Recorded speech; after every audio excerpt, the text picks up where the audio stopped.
يا أبا عبد الله يا أبا عبد الله.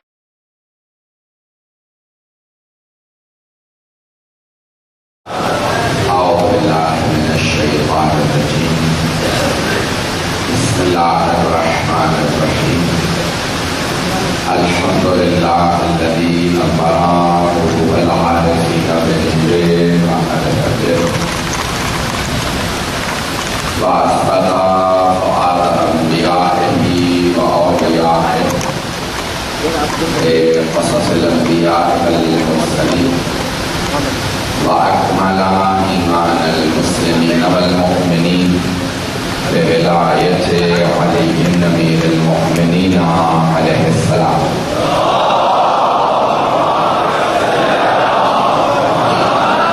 والرسول المصدق المصطفى الأمجد المحمود الأحمد أعني أبا القاسم محمد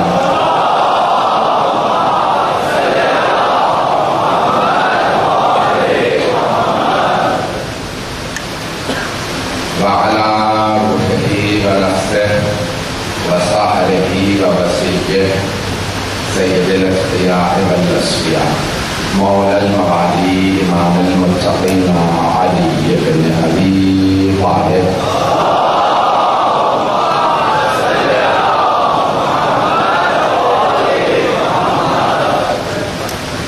وعلى أوصيائه لا سيما بقية الله في الذين روحي وأرواح العالمين لتراب مقدمه الفدا واللعنة الدائمة على أعدائهم أجمعين من الآن إلى قيام يوم الدين.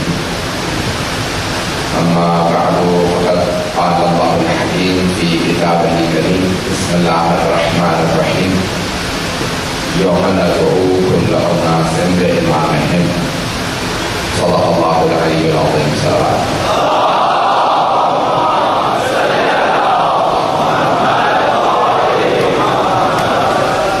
سورہ فاتحہ کی درخواست کے لیے حاضرین کے تمام مرحومین کے تمام شہداء کے لیے تمام شہداء جعفری کے لیے اور عالی مجلس کے والد مرحوم شہید کے لیے وہ امام شاہ کے لیے الفاتحہ.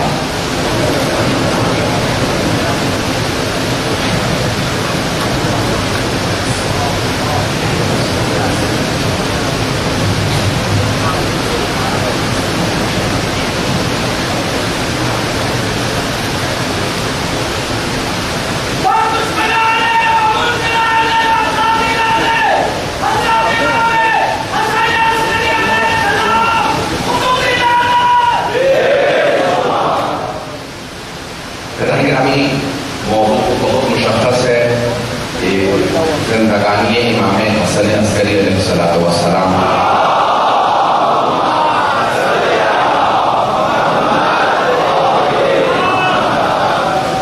آپ کے سامنے پیش کرنا چاہوں گا امام کی کچھ فضائل مناقب اور جو امام کا کردار رہا تشیع کو بچانے میں اور امامت کے فرائض کو نبھانے میں. یہ الہی منصب ہے امامت. کوئی کوشش کر کے امام بن نہیں سکتا. اللہ بناتا ہے اور خود رسول خدا تعارف کرواتے ہیں. گزشتہ ائمہ انبیاء تعارف کرواتے ہیں اور تفصیلی غایت المرام میں مرحوم یوسف بہرانی کے ساتھ جلد کتاب ہے غایت المرام انہوں نے تفصیلی لکھا ہے ادلہ پیش کیے ہیں 12 اماموں پہ. اس میں لکھتے ہیں کہ پیغمبر نے فرمایا اور یہ دونوں مکاتب فکر کی کتب حدیث میں حدیث موجود ہے کہ سرور کائنات فرماتے ہیں کہ مجھ پہ جناب جبرائیل نے ایک مرتبہ جبرائیل دیکھیے مجھ پہ نازل ہوئے لوح جس میں میرے 12 اوصیاء کے نام. تو صحابہ نے کہا یا رسول اللہ ان کے نام کیا ہیں؟ تو کہا اولہم علی. میرے جو 12 اوصیاء ہیں ان میں پہلے کا نام علی ہے. وابنہ حسن دوسرے ان کے بیٹے حسن ہیں. تیسرے انہی علی کے بیٹے حسین ہیں. پھر امام نے کہا کہ رسول خدا نے فرمایا کہ پھر حسین کے بعد حسین کے بیٹے علی ابن حسین اور ان کے بیٹے محمد ابن علی، پھر ان کے بیٹے جعفر ابن محمد، بتاتے رہے یہاں تک کہ 12ویں امام کا نام دیا۔ خود غدیر کے خطبے میں پیغمبر نے کہا کہ میرے بعد میرے بھی 12 اوصیاء ہوں گے، اولہم علی و آخرہم مہدی۔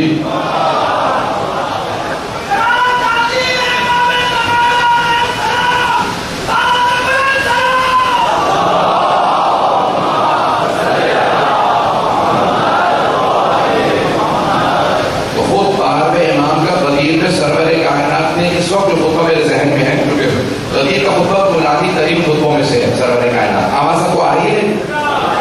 خطبہ غدیر پیغمبر اسلام صلی اللہ علیہ وسلم کے بنیادی ترین خطبوں میں سے اس وقت جو میرے ذہن میں ہے، کم از کم 3 مرتبہ 12ویں امام کا نام لیا۔ خطبہ غدیر میں رسول خدا نے کم از کم 3 مرتبہ 12ویں امام کا نام لیا، بار بار دہرایا۔ بھائی کون کہتا پیغمبر نے واضح الفاظ میں نہیں فرمایا؟ پیغمبر بار بار مشخص کرتے رہے، واضح کرتے رہے۔ قرآن صفات بتاتا تھا، پیغمبر نام بتاتے تھے۔ اس بات پر نہیں پہنچا پایا۔ قرآن نے نام نہیں بتائے، صفات بتائیں، کمالات بتائے، فضائل بتائے، ایسے فضائل بتائے جو سوائے علی جو کسی میں نہیں تھے، ایسے فضائل جو امام حسن نے، امام حسین کے علاوہ کسی میں نہیں تھے۔ تو اللہ نے کمالات اور فضائل بتائے، رسول خدا نے نام لے لے کے بار بار تعارف کروایا اور بار بار ان الفاظ سے بتایا کہ کبھی کبھی بھی کسی کے ذہن میں شبہ نہ آئے کہ کون سے علی، ہاتھوں پہ بدل کر کے کہا۔ اب یہ اور بات ہے کہ 1,24,000 صحابہ کا مجمع تھا، تو جب پوچھا مدینے والوں نے، چونکہ پہلے نے جملہ کہا تھا فَلْيُبَلِّغِ الْحَاضِرَ الْغَائِبَ، جو حاضر ہے وہ غائب کو بتا دے کہ میں نے کیا کہا ہے۔ تو اب سب پوچھنے لگے بھی کیا ہوا غدیر میں؟ تو کچھ کہتے تھے میں ذرا دور تھا، دیکھ نہیں پا رہا تھا۔ اگر بات پہنچ رہی، ایک سے پوچھا بھی آپ کہاں دیکھا؟ میں کچھ ذرا دور تھا، میں نے نہیں دیکھا۔ حیران کیا ہوا؟ کہا دیکھا نہیں، سنا ہوگا۔ کہنے میں دور تھا۔ کہا دوسرے سے پوچھا آپ تو سب سے آگے بیٹھے تھے، آپ نے سنا ہوگا؟ کہنے میری توجہ نہیں تھی۔ مجھے تعجب ہے مسلمانوں پہ، سننے پہ آتے ہیں تو کان میں کہیں بات سن لیتے ہیں۔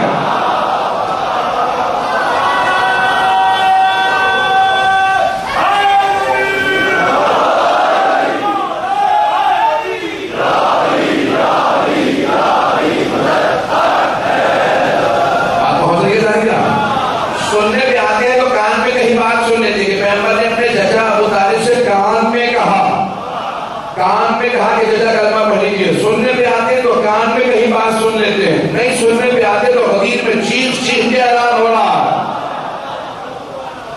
ایسا نہیں کہا کہ مجھے 11ویں امام تک بات کو پہنچانا ہے۔ تو جناب امیر علیہ السلام کا جو دور ہے، بلکہ 14 کے دور کو علماء نے تقسیم کیا کہ 14 کا جو دور ہے وہ 3 حصوں میں تقسیم کیا جا سکتا ہے۔ ایک بنجزن کا دور ہے، وہ دور ہے ولایت کے دفاع کا دور۔ سننے کے میرے یہ موضوع چہرے تو میں دیکھ رہا ہوں کہ اکثر میرے دیکھے ہوئے ہیں، لیکن پھر بھی آپ یہاں میرا پہلا اتفاق ہے ابریل میں واقع ہے، تو میں کسی محبت کا آپ سے صرف درخواست گزار ہوں، کسی محبت سے سنتے رہیے، کسی محبت سے دیکھ رہے ہیں۔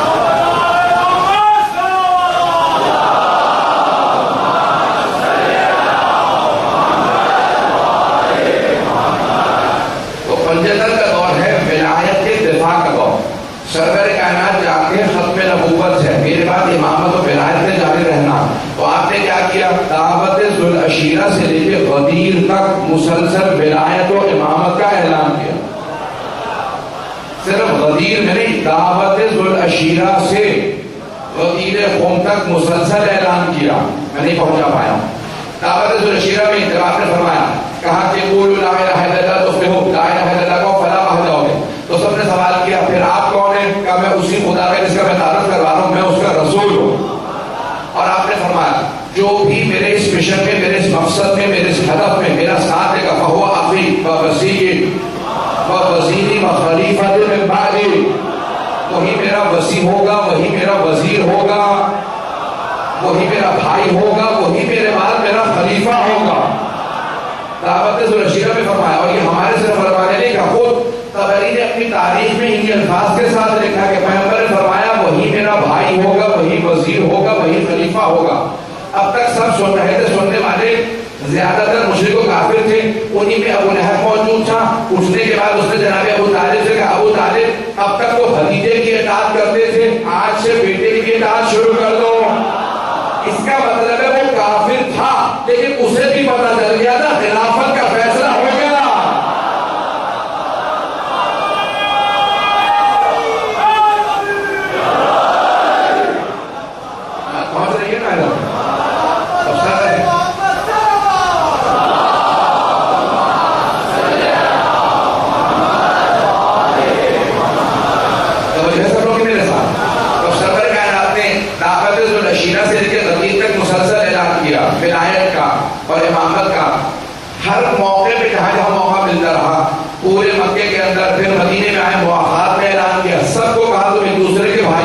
اور جناب امیر سے متعلق ہے کہ میرا بھائی سب کے سب رسول خدا کے صحابہ ہیں، علی بھائی ہے، پھر بہت فرق ہے یاروں میں بھائیوں میں۔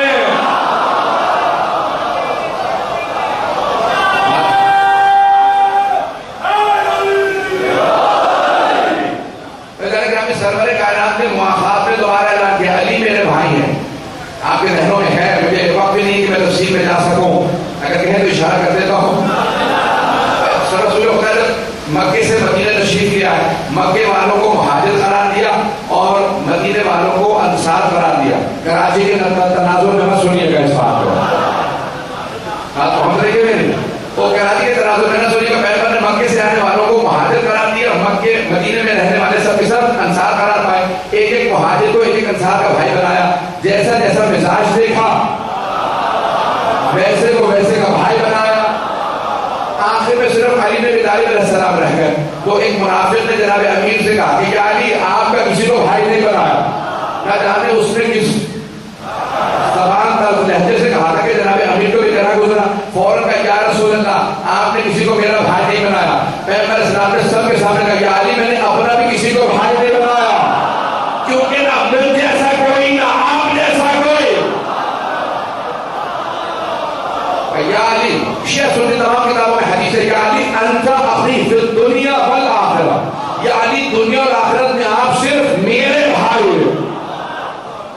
یا علی آپ دنیا اور آخرت میں صرف میرے بھائی ہیں۔ تو یہاں ہر جگہ پہ ولایت و امامت کا اعلان ہو رہا ہے۔ بدر ہوئی وہاں پہ اعلان ہوا، احد ہوئی اعلان ہوا، خیبر ہوئی وہاں اعلان ہوا، خندق ہوئی وہاں اعلان ہوا، ہر مقام پہ۔ آپ کہیں گے بھائی کیسے اعلان ہو؟ میں ایک اشارہ کر رہا ہوں، آپ حضرات یہ مجھے مجبور کر رہے ہیں جب نہیں بولتے کہ میں وضاحت کروں۔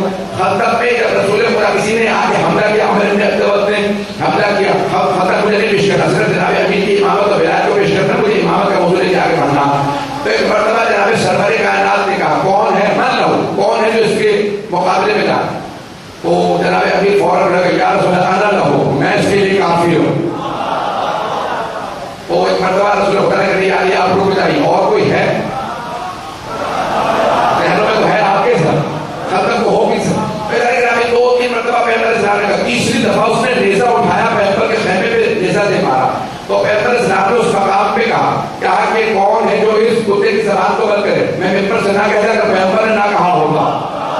توجہ، یہ رسول خدا نے کیوں کہا؟ پیغمبر نے پوری زندگی گالی نہیں دی، تو کیا یہ گالی ہے؟ نہیں، گالی نہیں ہے۔ پیغمبر بتا رہے ہیں جو قسمت کا دشمن ہو وہ کیا ہے؟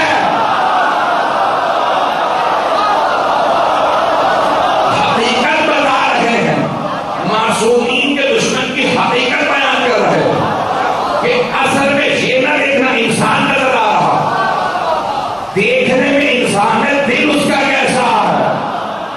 دل نجس ہے۔ خدا کی قسم کی جملہ امام حسن مصطفیٰ سے بھی مروی ہے، ذمہ داری سے کہہ رہا ہوں، خدا مجبور کر رہے ہیں مجھے بہت زیادہ کھولنے میں۔ میرا کہنا میرا اتفاق ہے، مجھے اشتہادوں میں داری اور پڑھنا دو مجالس اور ہے، اس کے بعد تو تھوڑا ساتھ دیجیے گا، صبح میری فلائٹ ہے، جانا بھی ہے مجھے۔ ایسا نہیں کہا، میں بھولنا نہیں چاہ رہا موضوع کو کہ ایک آدمی گستاخی کرتا ہوا مسجد میں آ گیا، گستاخی کرتا ہوا جناب امیر کی شان میں مسجد کوفہ میں داخل ہوا، سب کا سب مجمع سن رہا کہ گالیاں بک رہا ہے۔ مولا کائنات کو امام حسن خطبہ دے رہے تھے، مولا نے ایک مرتبہ کہا یوحنا کا وہ کتے، سارے بندے نے پیچھے ہو کے دیکھا کہ کتا جا رہا ہے، کہا مولا کتا مسجد میں کیسے آ گیا؟ مولا نے کہا آیا کتا نہیں تھا، گیا کتا ہے۔ میں نے کہا ممبر سے پیش کر رہا ہوں، ذمہ داری سے پڑھوں گا۔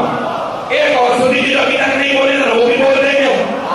یہاں پہ سید الشہداء نے، ذمہ داری سے کہہ رہا ہوں، شیعہ سنی علماء نے لکھا، سید الشہداء نے اپنے انصار سے کہا، بھائیوں سے کہا کہ میں نے دیکھا کہ روز عاشور ہے اور کربلا کے اندر کتوں نے مجھ پہ حملہ کر دیا، توجہ سے سنیے گا، اور کہا کہ جس نے میرے گلے پہ کاٹا نا اس میں یہ نشانیاں ہیں، وہ ساری نشانیاں شمر میں تھی۔ مولا بتا رہے ہیں اس لشکر یزید کو انسانی شکل میں نہ دیکھنا، ان سب کی حقیقت میری زبان سے سنو۔ کتنی روایات سنا ہوگا؟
ان کی قبا آپ نے لی، اپنی قبا جناب امیر کو دی، ان کی قبا آپ نے اوڑھی، اپنے نالے جناب امیر کو دی، ان کے نالے پہنے، پھر کہا یا ذرا باہر آ جائیے، اپنا امامہ امیر کو دیا، ان کا امامہ آپ نے پہنا. میں ہاتھ جوڑ کے کہوں گا کہ یا رسول اللہ، جہاں ابا تبدیل کی تھی، نالین تبدیل کیے تھے، وہیں امامہ بھی بدل لیں گے. تو میرا دل کہتا ہے پیغمبر جواب دیں گے، میرے بعد میرے امامے کا جھگڑا ہوگا، سب کے سامنے حل کروں گا.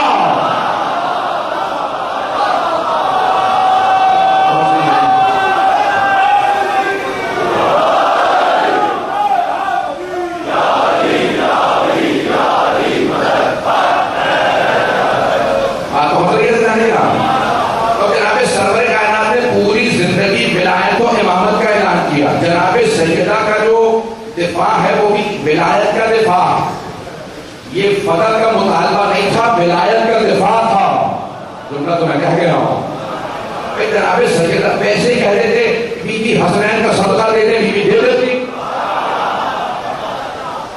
بھائی اہل بیت علیہ السلام سے کوئی مسئلہ نہیں تھا، فقط معاملہ ہی نہیں تھا، بی بی غاصبوں کے چہروں سے نقاب اتارنے گئی تھی. پتہ نہیں بات پہنچ رہی ہے. معاملہ ولایت و امامت کا تھا، فقط معاملہ ہی نہیں تھا. بات پہنچ گئی ہے. تو جناب سیدہ کا جو دفاع ہے وہ ولایت و امامت کا دفاع. جناب امیر کی 25 سال خاموشی، ولایت و امامت کا دفاع. میں بات پہنچا نہیں پا رہا ہوں. پھر اس کے بعد آنا، 3 جنگیں لڑنا، ولایت و امامت کا دفاع. امام حسن مجتبیٰ کا دور، ولایت و امامت کا دفاع. بھائی تفصیل کا وقت نہیں ہے. امام حسین کا دور، ولایت و امامت کے دفاع کا دور. آپ نے جملہ کہا، جب یزید نے کہا میری بیعت کیجیے، تو آپ نے کہا مثلی لا یبایع مثلا، مجھ جیسا اس جیسے کی بیعت نہیں کر سکتا. یہ نہیں کہا میں، یہ نہیں فرمایا آپ نے کہ حسین یزید کی بیعت نہیں کر سکتا. آپ نے فرمایا مثلی، مجھ جیسا. بھئی چند بزرگوں کا چند افراد کا پہنچنا میرے لیے کافی نہیں. آپ نے یہ نہیں کہا حسین بیعت نہیں کر سکتا یزید کی، یعنی باقی امام کر سکتے نہیں. آپ نے فرمایا مثلی، مجھ جیسا. مجھ جیسا میرا بابا علی، مجھ جیسا میرا بھیا حسن، مجھ جیسا میرا بیٹا رضا.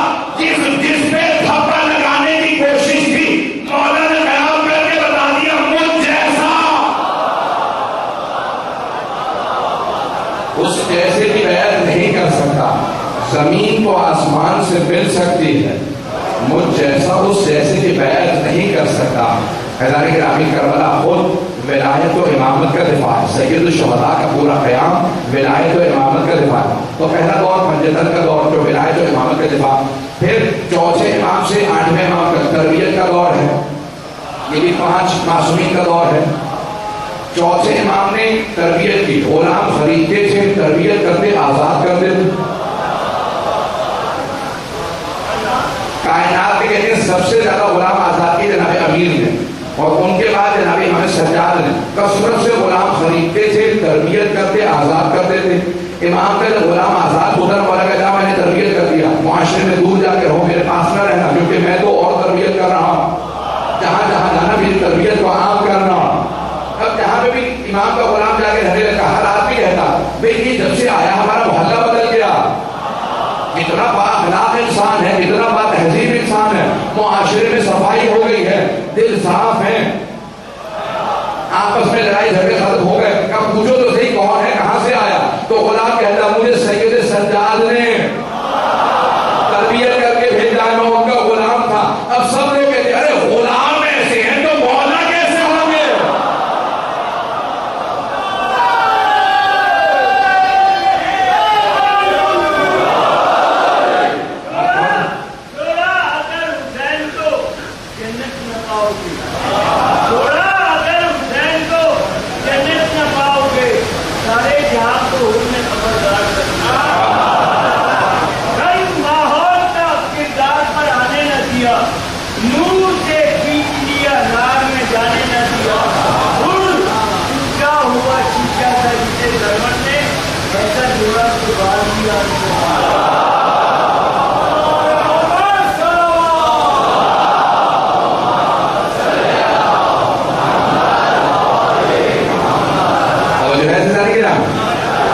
چوتھے امام علیہ السلام، یہ جو کہتے ہیں نا کہ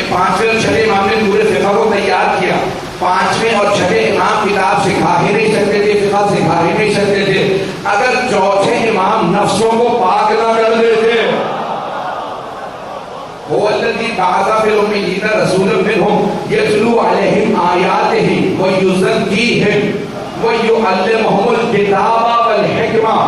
عزیزان گرامی، کتاب و حکمت کی تعلیم بعد میں ہے، تزکیہ پہلے ہے. چوتھے امام نے تزکیہ کیا، پانچویں چھٹے امام نے کتاب و حکمت سکھائی.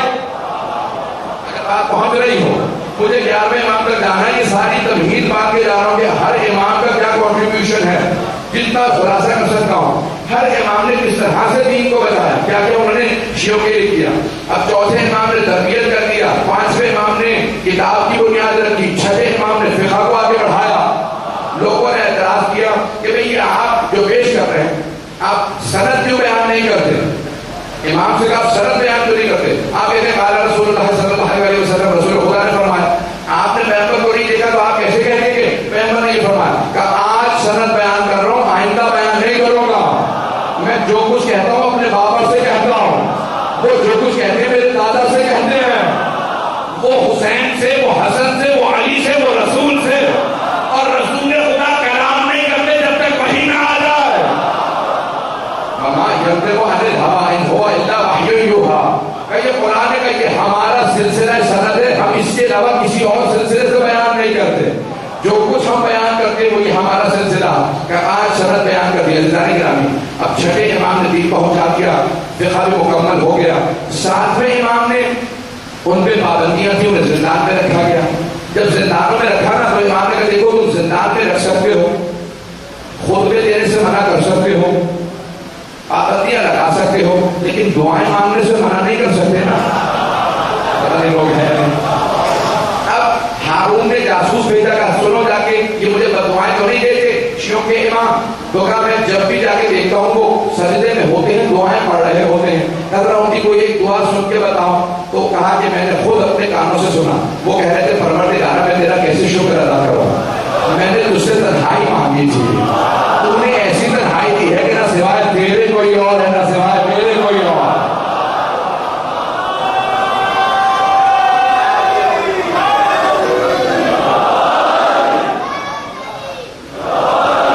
آپ پہنچ گئے جانے کے نام.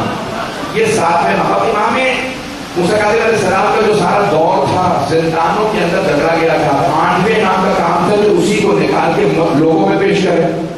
پتہ نہیں بات پہنچا پا رہا ہے.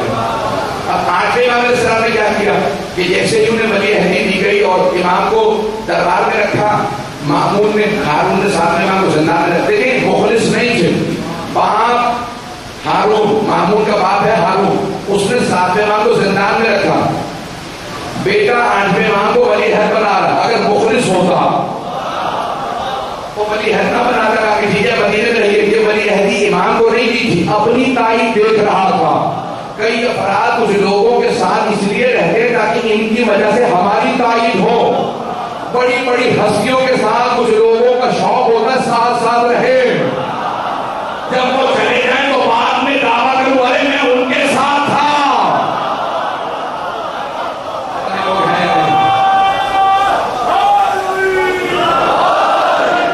آپ پہنچ گئے تھے. تو بہت سے لوگوں نے دعوے کیے تو اس نے بھی کہا کہ بھئی مجھے بھی اگر 8ویں امام دربار میں رہیں گے، ولی عہد رہیں گے، تو ہر آدمی سے کہوں گا کہ میں امام میرے پاس رہتے تھے، شیعوں کے امام تھے، لیکن قدرت کو ضد ہے کہ حق شکر نے نبھائے، حق شکر نے نبھایا. اس طرح سے وہ کوشش کرتا تھا کہ امام سے تائید لے. اللہ کئی مرتبہ امام حسین کا جملہ ہے ان اللہ یؤید دینہ برجل فاسق. اللہ کئی مرتبہ اپنے دین کی تائید فاسق سے بھی لے لیتا، فاسق سے اپنے دین کی تائید. اب یزید یہ سوچ رہا تھا میں حسین کو مار دوں گا گھیر کے چاروں طرف سے، دین ختم ہو جائے گا. اللہ نے کہا نہیں، دین شروع ہی وہاں سے ہوگا جہاں کربلا ہوگی. آپ پہنچ رہی ہے نہیں پہنچ رہی؟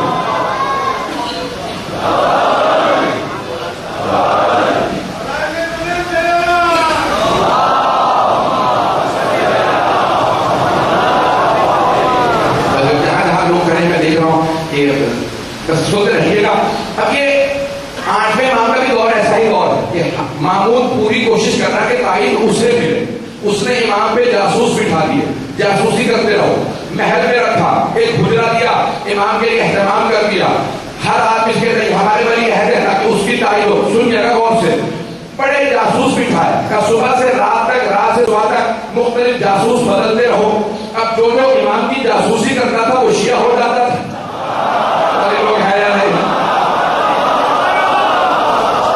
امام کی جاسوسی کر رہے ہیں، شیعہ ہوتے جا رہے ہیں. اس نے باقاعدہ کہا کیا بات ہے، یہ سب کے سب ان کے دل مائل ہو گئے ہمارے ولی عہد کی طرف، جاسوس میرے ہیں، دل ان کے ساتھ ہے.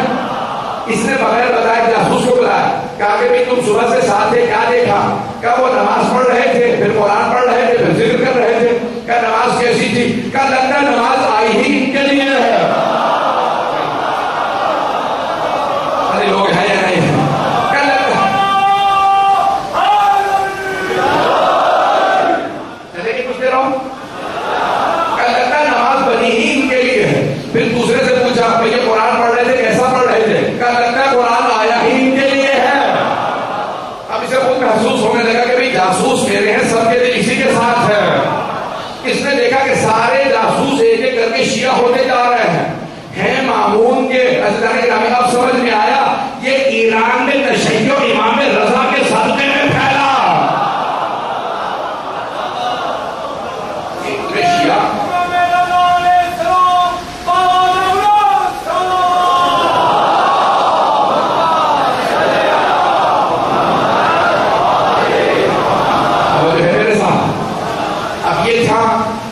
امام علیہ السلام کا دور، امام نے بے انتہا مناظرے کیے اور امام نے خود مناظرے نہیں کیے کہ مجھے مناظرہ کرنا ہے. مامون بار بار مناظرے رکھواتا تھا کہ ایک مناظرہ بھی ہار گئے تو میں ساری زندگی شیعوں کو تانے دیتا ہوں تو تم کہتے ہو تمہارا امام علم لدنی نہیں رکھتا، یہ دیکھو مناظرہ ہار گئے. اب وہ جتنے مناظرے رکھواتا امام کو نیچا دکھانے کے لیے اتنا ہی تشیع پھیلتا جاتا تھا.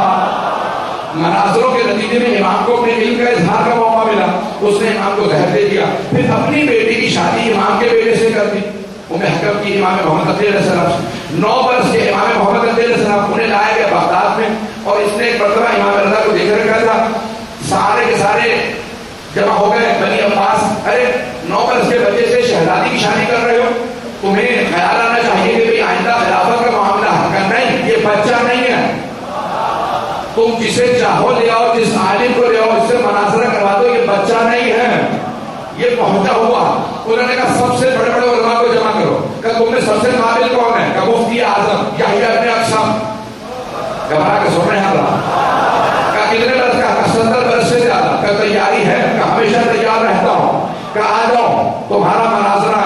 جیسے ہی پہنچا دربار میں سارے درباری موجود تھے. کہ میرا مناظرہ کس سے ہے؟ کہ دیکھ رہے ہو وہ جو بچہ ممبر پہ بیٹھا، پتہ نہیں لوگ ہے نہیں. کہ یہ تو میری توہین ہے، اس بچے سے میرا مناظرہ کروایا جائے.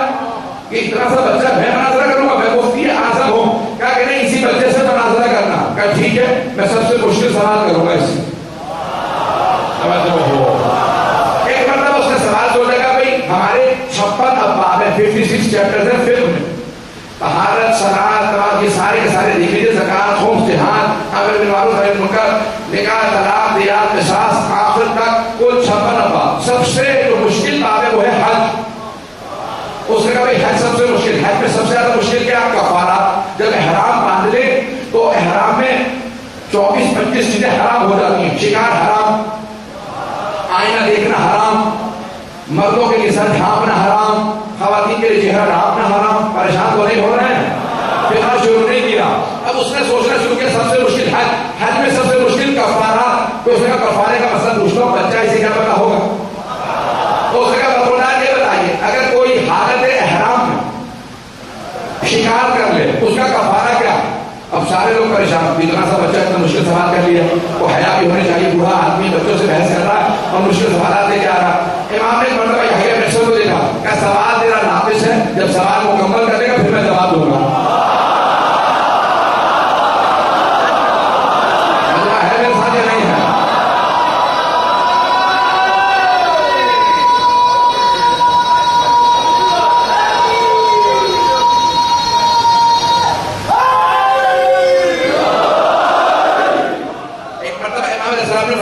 کہا کہ اگر تیرا سوال ناقص ہے، اگر مکمل کر دے تو میں جواب دوں گا. اس نے کہا سوال ناقص ہے؟ کیا مطلب سوال ناقص ہے؟ کفارات ہیں، جو احرام باندھے اس پہ شکار حرام ہے، جو حرام کرے گا اس پہ کفارہ دینا ہوگا. تو سوال کا جواب دیجیے. امام نے کہا نہیں، سوال ابھی بھی ناقص ہے.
امام نے کہا بھائی تم نے مناظرہ رکھا تھا نا، تم نے سوال کر لیا میرا سوال.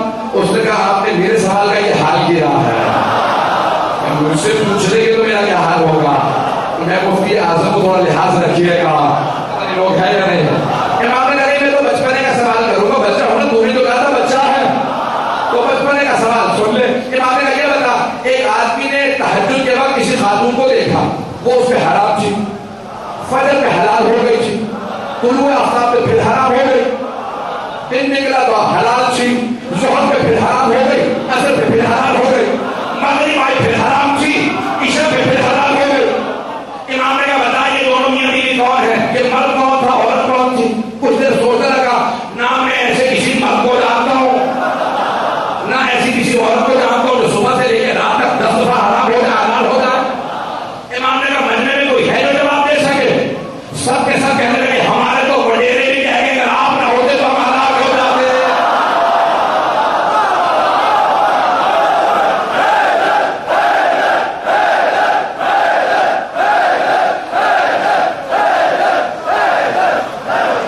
یقین مانی میں رضی کر رہا 2 گھنٹے پڑھتا رہا ہوں، 2 45 اور ہے میں انتظار کر رہا ہوں.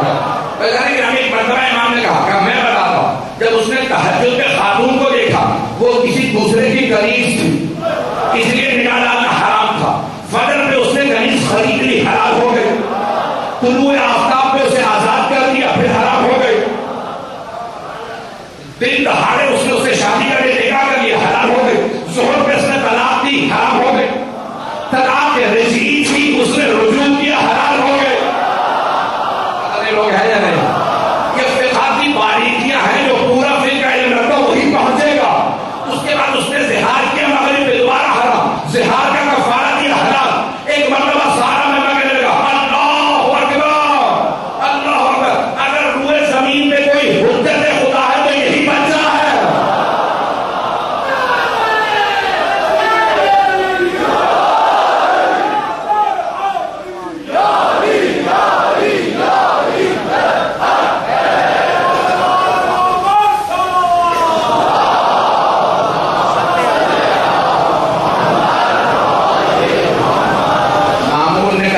اب سمجھ میں آیا میں کیا کہہ رہا تھا، یہ بچہ نہیں ہے. ایک مرتبہ مامون نے کہا کہ فرزند رسول آپ کا عقد نکاح میں پڑھوں یا جتنے موجود ہیں میں کسی عالم سے آپ کہہ دیجیے. امام نے کہا خبردار ان میں سے کوئی میرا عقد نہیں پڑھ سکتا، نہ تو پڑھ سکتا. کہ علی مرتضیٰ نے حسن حسین کے نکاح پڑھ رہے تھے. توجہ، کہ حسین نے علی نے ہمیں سجاد کا نکاح پڑھا. علی مرتضیٰ کا عقد رسول خدا نے پڑھا تھا. کہ کبھی بھی کوئی ہمارا نکاح نہیں پڑھ سکتا، تم جیسا ہمارا نکاح نہیں پڑھتا. میں خود اپنا نکاح پڑھوں گا. یہ جو ہمارا خطبہ نکاح ہے وہ نویں امام کا 9 برس کے امام نے دیا.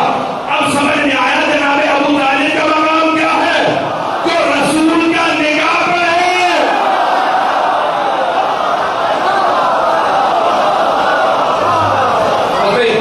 وقت نہیں، میں بہت تیزی سے گزر رہا ہوں. یقین مانیے میں اب پہنچا ہوں. پھر 10ویں امام علیہ السلام نے 9ویں امام 25 برس کی سن میں شہادت ہوئی.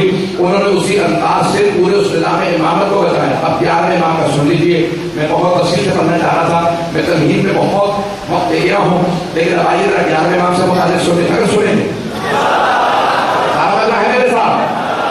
11ویں امام کا دور 28 برس کے شہید ہوئے. 23 برس کے ہیں کہ آپ کے زمانے میں مشہور ہوا کہ کوئی آدمی ہے اسحاق کلبی نامی اور وہ قرآن کے خلاف کتاب لکھ رہا ہے. کتاب کا نام ہے التناقض فی القرآن. قرآن میں ٹکراؤ، کنٹرڈکشن. تناقض یعنی ٹکراؤ کا قرآن کے اندر ٹکراؤ ہے. یہ آیت اس آیت سے ٹکراتی ہے. اب کسی نے کتاب پڑھی نہیں تھی کیونکہ چھپی نہیں ہے، وہ لکھ رہا تھا، لیکن کتاب کا پورے کے پورے شہر میں چرچا ہو گیا. ہر آدمی بات کر رہا ہے وہ کتاب لکھ رہا ہے قرآن کے خلاف، وہ پیغمبر اسلام کا بوجھ ختم ہو جائے گا. اب وارث قرآن کا کام ہے بچائے. بات بہت رہی ہو. 11ویں امام وارث قرآن ہے. اب سمجھ میں آ رہا ہے اوروں میں اور آل محمد میں فرق کیا ہے. قرآن پڑھنے والے اور ہیں، قرآن بچانے والے اور ہیں. چلیں گے میرے ساتھ. اب ایک مرتبہ اسی اسحاق کلبی کا ایک شاگرد امام کے پاس آ کر مولا میں آپ پہ اعتقاد رکھتا ہوں، آپ کی امامت کا قائل ہوں، لیکن اس کے بعد پہلے پڑھا کرتا تھا، پتہ نہیں تھا وہ ایسا گمراہ ہو جائے گا. امام نے کہا ابھی بھی پڑھتے رہو. کم ہونے آپ فرما رہے سیکھنا کچھ نہیں، اس کے ان باطل عقائد کو مت سیکھنا، بس قریب ہو جاؤ، وہ تم پہ اعتماد کرنے لگے، بس اتنے قریب ہو جاؤ، کھانا بناؤ، سب کچھ کے گھر کے کام کرو، بازار سے سودا صرف ڈالو، جب قریب ہو جاؤ گے نا میں ایک دن تمہیں سمجھاؤں گا کیا کرنا. گھبرا ہے اس بات تو اب ادارے گرامی کا مولانا 6 مہینے ہو گئے خدمت کر رہا ہوں آپ کی خاطر، اس قسم کے آدمی کی خدمت کر رہا ہوں. تو اب مولانا کو بتائیے، اب وہ سوچ رہا ہوگا کہ امام کہیں بھی کتاب چرا لینا، نہیں لوگ ہیں نہیں. مولانا کتاب مجھے وہ پیٹی مرتبہ دکھا دیتا کہیں تو میں اٹھا کے بھاگ جاؤں. مولانا نے کہا کہ ہمارے کام نہیں ہے، وہ جو علم سے فراری ہوتے ہیں وہ اور ہوتے ہیں. مولانا فرمائیے کیا تھا، کتنے قریب ہوگا؟ مولانا بہت قریب کو اعتماد کرتا ہے. مولانا نے کہا ٹھیک ہے، جب تنہائی میں اس کے ساتھ بیٹھے ہوگے تو یہ سوال کرنا، ایک سوال پتہ نہیں میں پہنچا پاؤں سوال امام کا، کیونکہ امام نے اپنے حساب سے سوال کیا، حتیٰ شاگرد نہیں سمجھ سکا. مولانا کیا سوال کرنا ہے؟ کب اس سے پوچھنا کہ تم نے یہ جو کتاب لکھی ہے تناقض فی القرآن، قرآن میں تناقض ہے، ٹکراؤ ہے، یہ آیت سے ٹکراتی ہے، کنٹرڈکشن. بتاؤ جیسا اللہ نے آیتوں کو نازل کیا تم نے ویسا ہی سمجھا ہے؟ جو تم کہہ رہے ہو تناقض ہے، سوال سمجھ میں آیا؟ کبھی آیا تم سمجھے بھی ہو آیات کو ویسا جیسا اللہ چاہتا ہے لوگ سمجھیں کہ تم تناقض ثابت کرو، یا سمجھے ہی نہیں ہو؟ اس نے شاگرد نے کہا مولانا بس یہی. مولانا کا تو نہیں سمجھ سکتا، سوال پوچھ لینا وہ سمجھ جائے گا. پتہ نہیں لوگ ہیں یا نہیں. اب شاگرد بیچارہ سادہ سادہ وہ کہہ رہا ٹھیک ہے. ایک دن چائے بنا رہا تھا یا کچھ شربت بنا رہا تھا، اس کے لیے شربت بناتے بناتے کا استاد میرے ذہن میں سوال آیا، وہ بھی کتاب لکھ رہا ہے. کیا سوال ہے بتا؟ کا سوال یہ ہے کہ آپ یہ پوری کتاب لکھ رہے ہیں کہ قرآن میں تناقض ہے، تناقض میں قرآن، تو آپ نے آیات کو ویسا ہی سمجھا جیسا اللہ نے نازل کیا؟ اس نے فوراً قلم رکھا کہ یہ بتا تجھے سوال کس نے سکھایا؟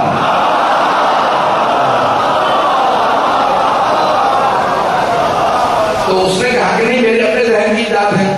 کہا مجھے بیوقوف نہ بنا، 20 سال سے میں کتاب لکھ رہا ہوں، میرے ذہن میں یہ سوال نہیں آ رہا. تو شاگرد ہے، تیرے ذہن میں سوال کیسے آ سکتا؟ یہ سوال تیرا نہیں ہے، تجھے کسی بہت بڑی ہستی نے بتایا. کہاں؟ پھر سنیے، شیعوں کے امام حسن عسکری نے سوال دیا. کہاں وہی یہ سوال دے سکتے تھے، وہ بارش سے قرآن. کچھ دیر سوچتا رہا، پھر کتاب اٹھائی، کنویں میں چھلانگ لگا دی، کنویں میں کود گیا خودکشی کے لیے. کتاب کی ساری پانی میں بہہ گئی، کیونکہ اس زمانے میں سیاہی سے لکھتے تھے. ڈوبنے لگا، شاگردوں نے نکالا، بچا دیا. کہا مجھے کیوں بتایا؟ میں مرنا چاہتا تھا. کہا خودکشی کیوں کر رہے تھے؟ کہا ارے 20 سال کی ساری محنت ایک سوال نے ضائع کر دی. ایک سوال نے 20 سال کی محنت کو ضائع کر دیا. کہا کیا سوال تھا؟ کہا ارے تمہیں کیا پتا کیا سوال تھا؟ مجھے آج سمجھ میں آیا. جب میں سمجھا ہی نہیں اللہ نے کہا کیا ہے، اور تناقض کیسے؟ جب سمجھوں گا تو پتہ چلے گا، اور سمجھوں گا سمجھانے والے سے. قرآن کافی نہیں ہے. پتہ نہیں بات پہنچ گیا نہیں پہنچ. قرآن کے وارث کی ضرورت ہے، اور وہ اہل بیت ہے. قرآن اکیلا کافی نہیں ہے. جس نے نعرہ لگایا حسبنا کتاب اللہ، ہمیں اللہ کی کتاب کافی ہے، وہ دنیا میں بھی ذلیل و خوار ہوا ہے، اور آخرت میں تو جو ہوگا وہ ہوگا. ادارے گرامی یہ کتاب کافی، قرآن کافی نہیں. قرآن آل محمد کے لیے آیا. اب امام علیہ السلام نے مختلف انداز سے دفاع کیا. 5 سال میں اور زیادہ دیں گے، بہت زیادہ وقت نہیں دوں گا. کیوں کہا جاتا ہے امام کو عسکری؟ عسکر کہتے ہیں فوج کو، لشکر کو عسکر. اور آپ سے زیادہ کون جان سکتا پاکستان میں؟ تو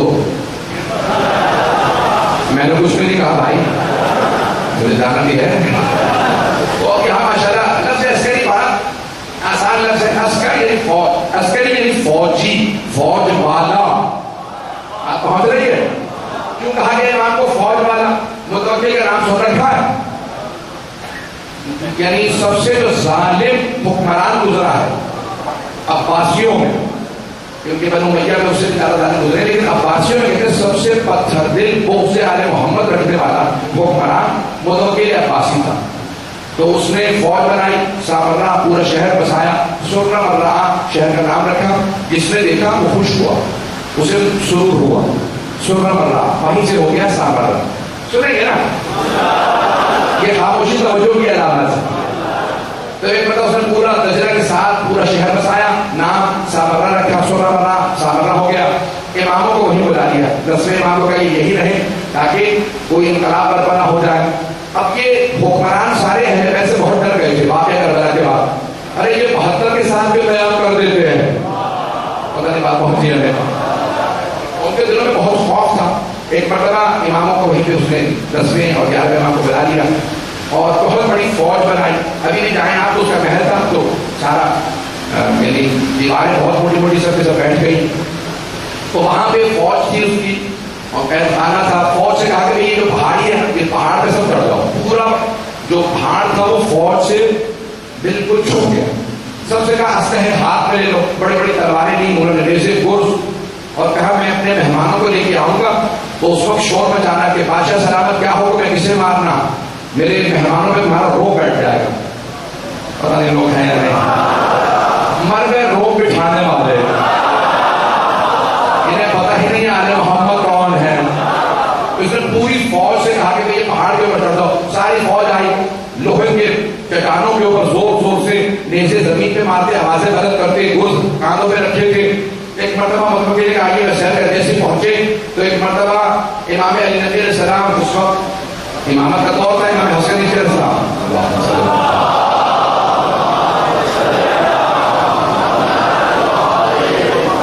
امام حسن علیہ السلام بہت کم سن تھے. تو دونوں ساتھ ساتھ چل رہے ہیں. ایک مرتبہ لے کے آیا، سارے کے سارے فوجیوں نے، سپاہیوں نے اسلحہ زور زور سے چٹانوں پہ مارنا شروع کیا، آوازیں غلط شروع کر دی اور گرز اپنے ہاتھوں میں زور سے مارتے تھے، نیزے مارتے تھے، تلواریں چلاتے. ایک مرتبہ سب نے سب کہنا شروع کیا بادشاہ سلامت ہے، ہمارے حاکم ہے متوکل، جسے کہیں ہم اسے مار دیں گے، جسے کہیں جہاں پہ کہیں اس ملک کو تباہ کر دیں گے. ایک مرتبہ متوکل مسکرانے لگا. امام علی علیہ السلام کو دیکھا کہ یہ میری فوج ہے. امام علیہ السلام نے کہا مجھے روب نہ دکھا. امام علی علیہ السلام نے ایک مرتبہ کہا میرے بیٹا آپ بتائیے. امام حسن عسکری بہت کم سن تھے، نوخیز سے. کا بیٹا بتائیے ہماری فوج کیسی ہے. امام حسن عسکری علیہ السلام نے ہاتھ سے اشارہ کیا. ہاتھ کا اشارہ کرنا تھا، بادل چھٹنے لگے. زمین سے لے کے آسمان تک ملائکہ، بڑے بڑے ملائکہ جن میں ایک ایک پوری زمین اٹھا لے. زمین سے آسمان تک ملائکہ، بڑے بڑے وجود والے جن کے بہت بڑے بڑے ہاتھ تھے، کئی کئی ہاتھ تھے. کیا فرزند رسول جس شہر میں کہیں اٹھا کے لے جا، جس آدمی سے کہیں اس کی روح قبض کر لے، اگر کہیں تو متوکل کا اسی وقت مار دے. متوکل ایک مرتبہ ہوشوں پہ زمین پہ گرا. جب ہوش میں آیا کہ فرزند رسول بڑے بڑے کہہ گئے اگر آپ نہ ہوتے تو ہم ہلاک ہو جاتے. آئندہ اپنی فوج سے کہیے آئندہ نہ ہے. امام نے کہا خبردار آئندہ ہمیں خوف نہ دلانا. میرے بیٹے کے سامنے تمہاری فوج کچھ نہیں ہے.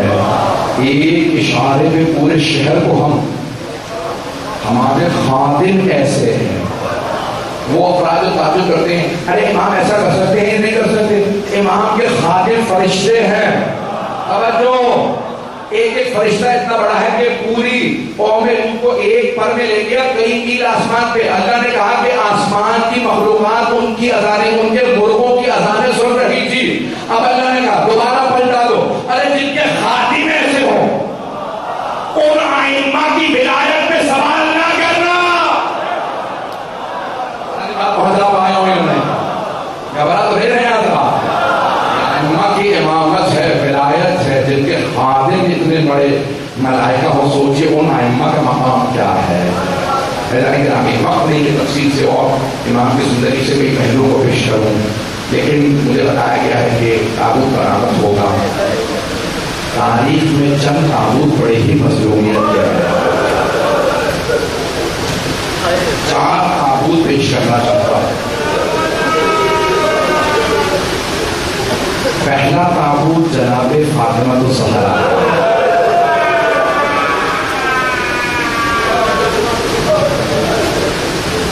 کوئی رونے میں بخل نہ کرے. آخری مجلس ہے، آخری شب ہے، کل شب تو نبی کی بن جائے گی، پتہ نہیں ہم میں کون اگلے برس ہو۔ آج عجیب و غریب ایک دل کی کیفیت ہے، رہ رہ کے بار بار خیال آ رہا تھا، لیکن پروردگار کا شکر ہے امن و امان سے ایام عذاب گزر گئے، لیکن نہیں معلوم ہمیں کون ہو اگلے برس کون نہ ہو۔ 4 تابوت بڑے مظلومیت کے ہیں۔ پہلا جناب سیدہ کا صرف 14 افراد جنازے میں، صرف 14 افراد۔ دوسرا تابوت ایک بیوی کا ہے جن کی قبر زندان میں بنی ہے، چھوٹی سی بیوی ہے، بھائی نے جنازہ اٹھا رکھا اور وہ بھائی جنازہ اٹھا کے کہتے ہیں میں 72 کے لاشیں اٹھانے والے بابا اپنی بیٹی کا لاشا لے لیجیے۔ تیسرا تابوت خود امام سجاد کا ہے، بڑی مظلومیت کا تابوت ہے۔ 14 تابوت جانتے ہیں، پورے بغداد پہ تابوت رکھا ہے جسے 4 مزدور اٹھا کے دھوپ میں رکھا ہے۔ یہ ان 2 تابوتوں میں سے ایک تابوت ہے جس سے زنجیریں لٹک رہی ہے، اگر دیکھ سکیں تو دیکھیے گا۔ ایک شیعہ نے سوال کیا مزدوروں سے، کیا بات ہے یہ ہمارے 7ویں امام کے تابوت سے زنجیریں کیوں لٹک رہی ہیں؟ تمہارے امام کو قید خانے میں زنجیریں باندھی گئی تھی، لیکن وہ زنجیریں ان کا گوشت کھا کے ہڈیوں تک چلے گئے، ان زنجیروں کو کاٹا نہیں جا سکتا تھا، اس لیے بغیر زنجیریں کاٹے انہیں یہاں پہ لے آئے ہیں۔ اب میں پیش کرنا چاہتا ہوں، یہ وہ 4 تابوت، آج بھی ایک تابوت اٹھے گا، میں پیش کرنا چاہتا ہوں یہ جو تابوت اٹھے گا یہ گھر سے تابوت اٹھا اور گھر ہی میں لاشا دفنایا ہے۔ آج جہاں سامرہ میں امام کے روضہ مبارک ہے وہی امام احمدی کا گھر تھا، لیکن میں جو پیش کرنا چاہ رہا ہوں دوسری روایت ہے کہ 3 ہستیوں کو ایسا زہر دیا گیا ہے جیسا زہر کسی کو بھی نہیں دیا گیا۔ پہلے حسن مجتبیٰ جن کے زہر میں کلیجے کے ٹکڑے باہر آ گئے،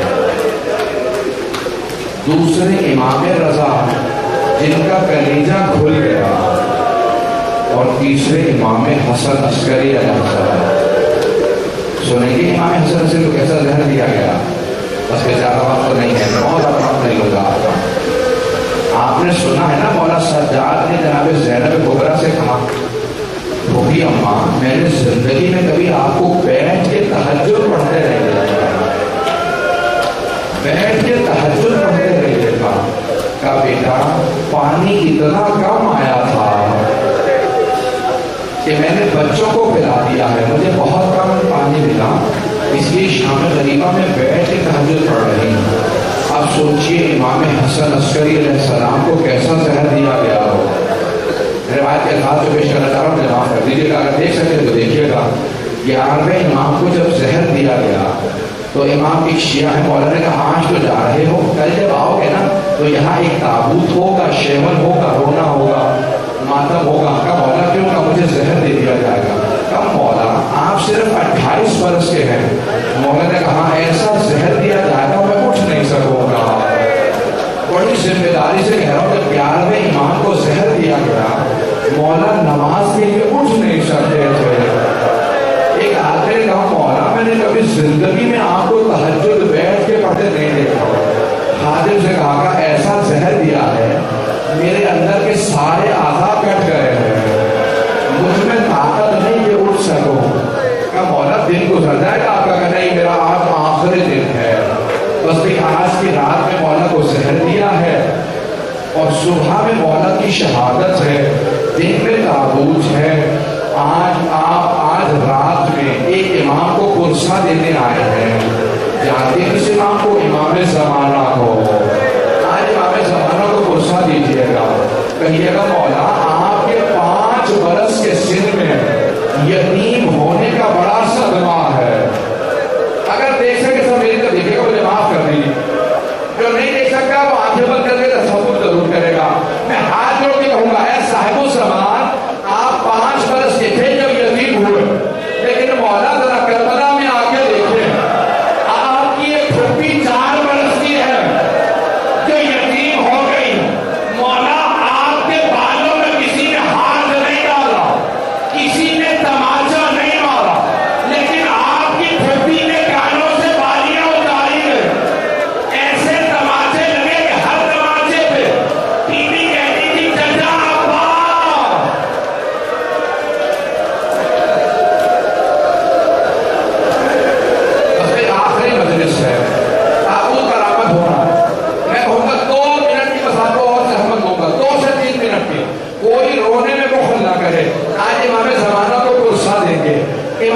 لشکری بڑے مظلوم ہیں.